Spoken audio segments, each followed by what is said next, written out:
Unbelievable stories that shocked the world. We're often told that history is written by the victors, but what about the stories that defy any explanation at all?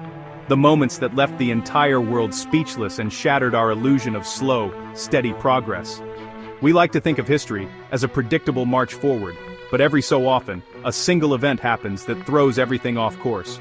From a mysterious fog that plunged half the world into darkness, to a tiny beeping ball of metal that redrew the lines of global power overnight, these are the unbelievable stories that truly shocked the world. Section 1. The year the sun vanished. Picture this: you wake up one morning in the year 536 AD. You're expecting to see the sun, but instead, the sky is choked with a dim, eerie twilight, and it doesn't go away. For 18 months, a strange, dense fog blankets Europe, the Middle East, and parts of Asia, effectively blotting out the sun.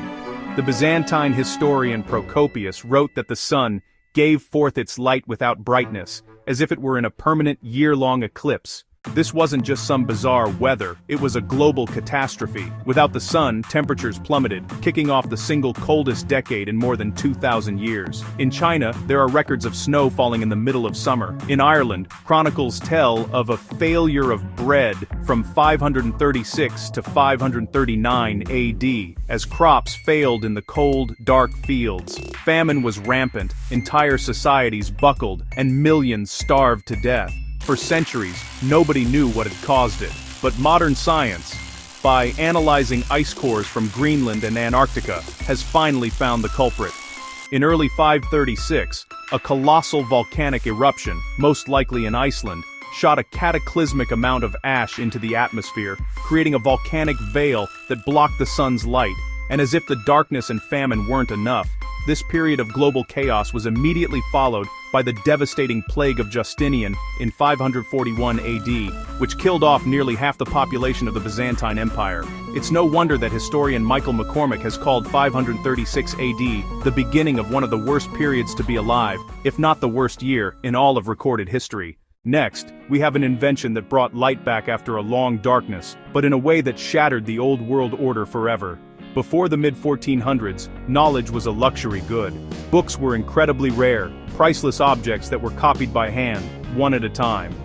It could take a single scribe months or even years to finish one book. Because books were almost exclusively owned by the church and by royalty, this monopoly on information created a monopoly on power. The reality of the world, what you were allowed to know, think, and believe, was controlled by a tiny, literate elite. But then, a goldsmith from Mainz, Germany named Johannes Gutenberg had an idea that would change everything. He combined technologies that were already around him. The screw press used for making wine, his knowledge of metallurgy, and his own brilliant invention, movable metal type. The result was the printing press. All of a sudden, written works could be mass-produced. Instead of one book taking a year to make, a single printer could now produce hundreds. This wasn't just an improvement, it was a societal explosion. The first major book Gutenberg printed was the Bible, which for the first time allowed people to read the text for themselves, without it being interpreted for them by a priest. This act alone was a key spark for the Protestant Reformation, a movement that would fracture the religious unity of Europe. But it didn't stop there. Scientific theories, political pamphlets, and radical new ideas spread like wildfire, fueling the Renaissance, the scientific revolution, and the Age of Enlightenment. The printing press democratized knowledge, challenged old power structures, and completely rewired how society functioned. The world of kings and clergy, who had held power by controlling information for 1,000 years, was left reeling. From an invention that freed minds, we turn to a time when a nation was enslaved by one man's greed, resulting in atrocities the world could scarcely believe. In the late 19th century, during the scramble for Africa, King Leopold II of Belgium portrayed himself as a great humanitarian, claiming his interest in the Congo was to bring civilization to its people. At the 1885 Berlin Conference, he convinced world leaders to grant him of a territory 80 times the size of Belgium, which he ironically named the Congo Free State. But Leopold's promise was a lie. The Congo wasn't a colony, it was his private property, run like a massive slave labor camp. The global demand for rubber had just exploded, and the Congo was full of it. To extract that wealth, Leopold unleashed his private army, the Force Publique, giving them impossible quotas for rubber collection. When villages failed to meet quotas, the punishments were barbaric. Forced labor, floggings, starvation and mass murder became daily realities. Infamously, soldiers had to provide a severed hand for every bullet used to prove they weren't wasting ammunition. Soon, baskets of human hands became a grotesque form of currency. Entire villages were burned, and families were held hostage to force men into the jungle to gather rubber. Historians estimate that as many as 10 million Congolese people, roughly half the population, died from murder, starvation, and disease during Leopold's rule. For years, the stories seemed unbelievable, but the work of journalists like Edmund Morel and the damning Casement Report, which documented the abuses in irrefutable detail, finally sparked an international outcry. The global outrage was so intense that in 1908, Leopold was forced to hand over control of the Congo to the Belgian state, ending one of the most depraved chapters in colonial history. Our next story is another global shock, but this one came from the sky, a tiny metal ball whose simple beep beep beep announced the dawn of a new and terrifying age. On October 4, 1957, the world was locked in the Cold War, and the United States saw itself as the undisputed technological leader of the free world. Space was still just science fiction, but on that day, everything changed. The Soviet Union announced it had successfully launched the world's first artificial satellite into orbit. It was named Sputnik 1 Shakenstein was in Kalgir Oden, would ejected Chatins, Rusate Min said Zakrami's fellow traveler. It was a polished metal sphere about the size of a beach ball, weighing just 184 pounds. It had no camera, no sensors, and no weapons. All it did was circle the globe and transmit a steady, rhythmic beep. But that simple sound was heard across the planet, and in the West, it caused absolute panic. If the Soviets had rockets powerful enough to put a satellite into orbit, they had rockets powerful enough to launch a nuclear warhead from Moscow to Washington, D.C. The American public was floored.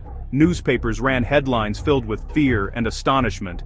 The so-called Sputnik crisis was born. The U.S. scrambled to catch up, suffering a humiliating and very public failure when its first satellite attempt, Vanguard, exploded on the launch pad. The shock of Sputnik directly led President Eisenhower to create NASA in 1958, and to pour billions of dollars into science and engineering education. That single beeping sphere didn't just kick off the space race, it supercharged the arms race, transformed education, and forever changed our place in the cosmos. Finally, we end not with a bang, but with a lucky break, a moment of simple carelessness in a London lab that would end up saving more lives than any war has ever taken.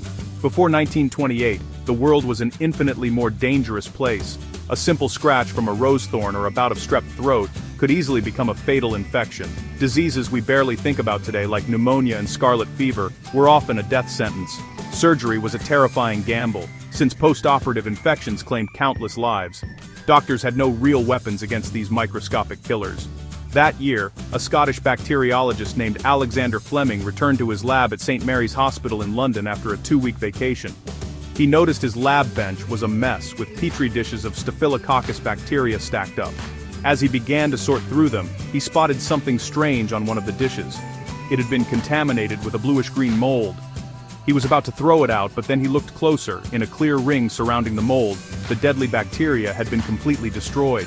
Fleming quickly realized the mold was secreting something that was lethal to bacteria. He named the substance penicillin.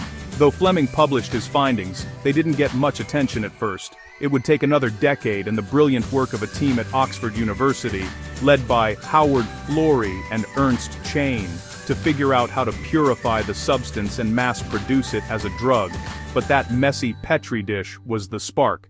Penicillin became the world's first true antibiotic, turning the tide in the war against bacterial infection and revolutionizing medicine forever. It's still recognized as one of the greatest advances in medical history, a wonder drug born from a messy lab and a very observant scientist. From a sunless year of terror to a life-saving bit of mold, history is clearly not a straight line. It's a chaotic, unpredictable story, full of shocking moments that can change everything in the blink of an eye. These events remind us that the world we live in was never a foregone conclusion. It was forged by disaster, genius, unimaginable cruelty, and just plain dumb luck. Which of these stories did you find the most unbelievable? Are there any other world-shaking events we should have included? Let us know down in the comments. And if you enjoyed this trip through history's biggest shocks, be sure to like this video and subscribe for more.